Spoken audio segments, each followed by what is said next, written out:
Hey guys, it's been a while, but I'm finally back with another biblical trivia video. As the title says, we are going to be talking about two creatures with incredibly popular and even legendary names that you might have heard of. Sorry, I just ate a lot right now. The first being the Behemoth, and the second being the Leviathan. These names are mentioned briefly, and the names of these creatures have really fascinated people throughout the ages, mainly biblical scholars, because in the modern definition of both of these terms, a behemoth is usually associated with a huge or monstrous creature, and a leviathan is usually associated with like a large and monstrous sea creature. So, yeah, and these two were mentioned in the Bible, specifically mainly the book of Job. And, people are usually confused regarding these terms, these names, as if these were real monsters of their own that existed during the time but don't anymore, or were they terms like, titled, used to describe an already existing creature that we know of today. As all the other videos I've done regarding biblical trivia, I will be reading the verses that they appeared in and will be analyzing them and, the information we gathered, and I'll be sharing some theories from sources and other people that I read throughout the internet, because a lot of people are very split on this one, so I picked the ones that, I guess the most popular.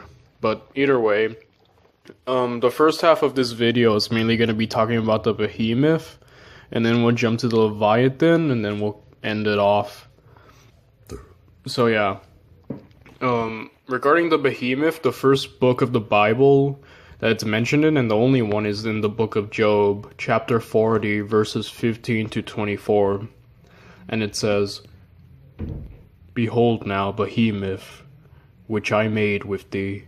He eateth grass as an ox. Lo, his strength is in his loins, and his force is in the navel of his belly. He moveth his tail like a cedar. The sinews of his stones are wrapped together. His bones are as strong pieces of brass. His bones are like bars of iron. He is the chief of the ways of God. He that made him can make his sword to approach unto him.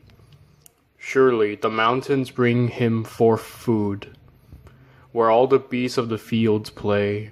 He lieth under the shady tree, in the covert of the reed and fens. The shady trees cover him with their shadow. The willows of the brook compass him about. Behold, he drinketh up a river, and hasteth not. He trusteth that he can draw up Jordan into his mouth. He taketh it with his eyes. His nose pierceth through snares." So, so from this description that God gives, that was God speaking, by the way.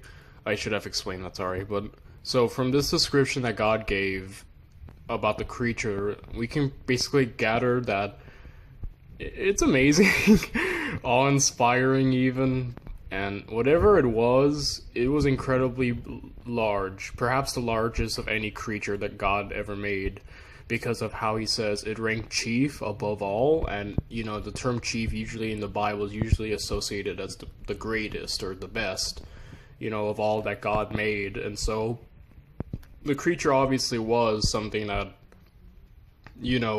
towered over anything else.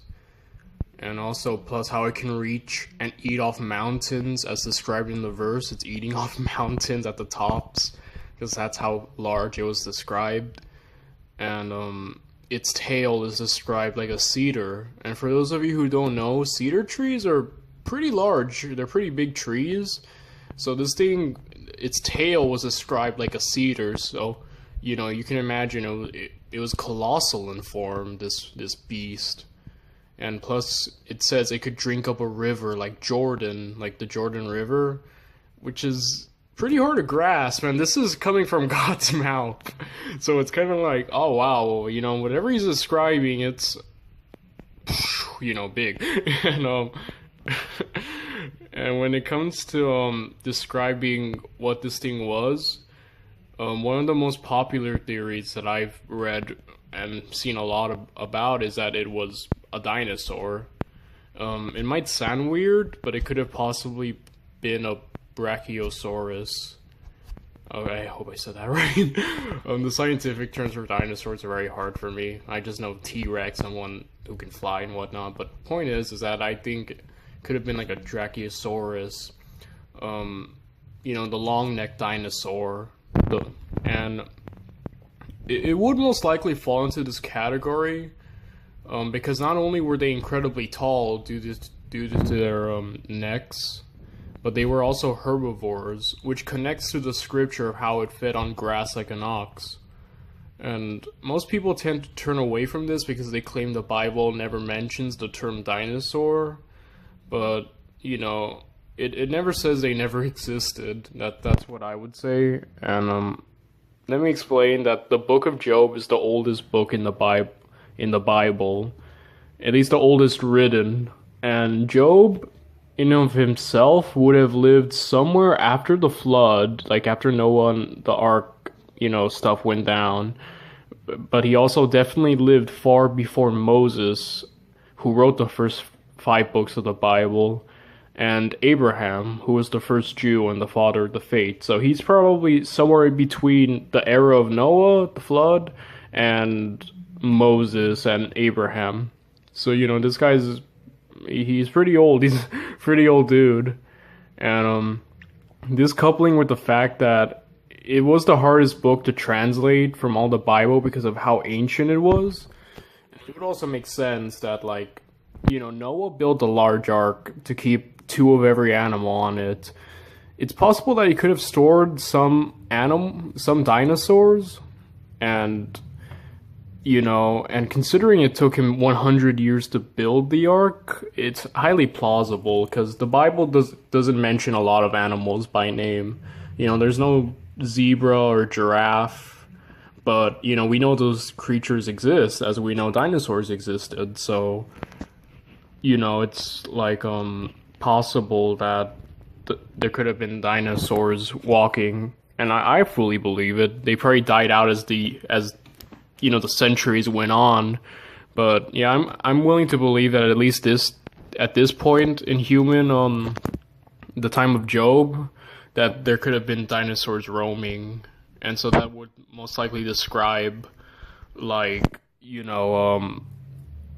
this creature, because it's almost like it's very hard to. I can't think of a creature nowadays who would match with the description of the behemoth that we just read right now. And yeah, basically that. So sorry, I lost my train of thought. But either way, it's that's usually the theory. That's the dinosaur theory, though. It could be wrong, though, so don't take this as it's 100% fact, but I could lean towards it, Another thing people say is that the term behemoth is just used to describe a beast. So for all we know, it could have just been an animal that we know of, I don't know, maybe a rhino or something, or something, and they could have just referred to it as behemoth. But that in and of itself, it's very hard to believe because of the whole, how it's described, of how it's large. I could lean towards the dinosaur side, but I won't really take sides. Sorry, I, dropped my phone. Oh, sorry. So, basically, yeah, there's that theory. And, sorry, I lost my place. So I'm not really entirely sure, but I'm mainly here to present you guys with the information, and you can take of it what you will, But yeah, that's basically it. And I think we're done with the behemoth portion of this thing. We're gonna move on to the Leviathan now. Okay, so onto the Leviathan. This creature is mentioned more than the behemoth, so we're gonna be jumping around to different books of the Bible and verses, so bear with me. Psalm 74:14. You crushed the heads of Leviathan. You gave him as food for the creatures of the wilderness. Something that interests me about this verse is that it says you crush the heads of Leviathan, implying that there's more than one head. I'm not sure, maybe something's wrong, but that's actually kind of frightening. And moving on to Isaiah 27, verse 1. In that day, the Lord will punish Leviathan, the fleeing serpent, with his fierce and great and mighty sword, even Leviathan, the twisted serpent, and he will kill the dragon who lives in the sea. That's also pretty interesting that Leviathan is described as the dragon that lives in the sea. That also adds to the hype behind it, and the intensity and fierceness of this creature. And okay, so this one's gonna be a little bit long, guys, but I'm gonna be reading Job 41, chapter 41, verses 1 through 34. This one might be a little bit long. Forgive me if I read a bit too clunky or slow, guys. It's mainly because I don't want to mess up, because when I read quick, things come out weird and I leave out things, so, bear with me. This is God speaking, by the way. Okay, this is what God's speaking. It says, "Can you draw out Leviathan with a fishhook, or press down his tongue with a cord? Can you put a rope on his nose, or pierce his jaw with a hook? Will he make many supplications to you, or will he speak to you soft words? Will he make a covenant with you? Will you take him as a servant forever? Will you play with him as a bird, or will you bind him for your maidens? Will the traders bargain over him? Will they divide him among the merchants? Can you fill his skin with harpoons, or his head with fishing spears? Lay your hand on him. Remember the battle. You will not do it again. Behold, your expectation is false. Will you be laid low even at the sight of him? No one is so fierce that he dares to arouse him. Who then is he that can stand before me? Who has given to me that I should repay him? Whatever is under the whole heaven is mine. I will not keep silence concerning his limbs, or his mighty strength, or his orderly frame. Who can strip off his outer armor? Who can come within his double mail? Who can open the doors of his face? Around his teeth there is terror. His strong scales are his pride. Shut up as with a light seal. One is so near to another that no air can come between them. They are joined one to another. They clasp each other and cannot be separated. His sneezes flash forth light, and his eyes are like the eyelids of the morning. Out of his mouth go burning torches, sparks of fire leap forth. Out of his nostrils smoke goes forth, as from a boiling pot, and burning rushes. His breath kindles coals, and a flame goes forth from his mouth. In his neck lodges strength, and dismay leaps before him. The folds of his flesh are joined together, firm on him and immovable. His heart is as hard as a stone, even as hard as a lower millstone. When he rises himself up, the mighty fear.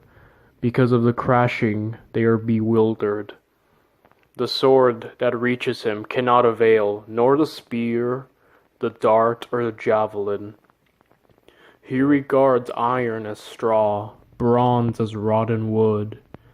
The arrow cannot make him flee. Sling stones are turned into stubble for him. Clubs are regarded as stubble. He laughs at the rattling of the javelin. His underpants are like sharp potsherds. He spreads out like a threshing sledge on the mire. He makes the depths boil like a pot. He makes the sea like a jar of ointment. Behind him, he makes a wake to shine. One would think the deep to be gray-haired. Nothing on earth is like him, one without fear. He looks on everything that is high. He is king. over all the sons of pride. So that was a description of the Leviathan from God. And regarding this information, it is pretty insane. Legit though, the Leviathan is just a sea creature and a pretty intimidating one as well. And much like what I said about the Behemoth, it could have been used as a term to describe a large sea animal like a whale. But in this one, I'm willing to believe that it might be a monstrous creature lurking in the ocean depths. I don't know. I'm only saying that because, like, we've only discovered, like, 5% of the ocean. And there's, like, a 95 other percent we still have yet to discover. So there could be anything down there, to be honest. And its name, the Leviathan, it means coiled or twisted. So that's pretty weird as well. I suppose it could relate to the dinosaur theory, since Job took place such a long time ago, and many sea animals could have survived the flood, because mainly it was just water. I feel like a lot of, at least the water animals could have survived. And so it could have been an ancient dinosaur of some kind, or a beast that lived during the time. And it honestly, it's built up like this great and powerful thing, like legit though. It seems almost unkillable or unimaginable or I can't say it, but unfathomable. But point is that it's like only God can kill it. I think that's the build up, is that whatever it is, God made it so great and powerful that it lurks in the oceans and that it has no peer, and that, whatever it is, it's some vicious monster that, can be topped. And honestly, that's all I can really say about the Leviathan. Whatever it is, it's scary, man. That's why I have a fear of the ocean, and also stuff like this that gets me even more afraid of getting in those waters. But I apologize to all of you because I don't really have a clear answer on what these two creatures are, whether they be animals that we know of, or if they were their own animals, or what. But I'm willing to bet the Leviathan is its own thing, or something, some vicious monster. They're both described, honestly. But yeah, that's all I could really give. I gave you the theories and the information. You can make your own assumption on what these things are, and I'm sure that if we ever face God, that we'll have an answer for sure regarding what these things were. But as of right now, all there is speculation and theories and proposals on what these things could have been. But yeah, I can't give a clear answer, but you guys, with the information I've given you, feel free to make your own clear answer or your own ideas. Feel free to comment them below, whatever you guys say. And if you found this video semi-formal, please feel free to like and subscribe. It would help me out a lot. Thank you. Peace. God bless.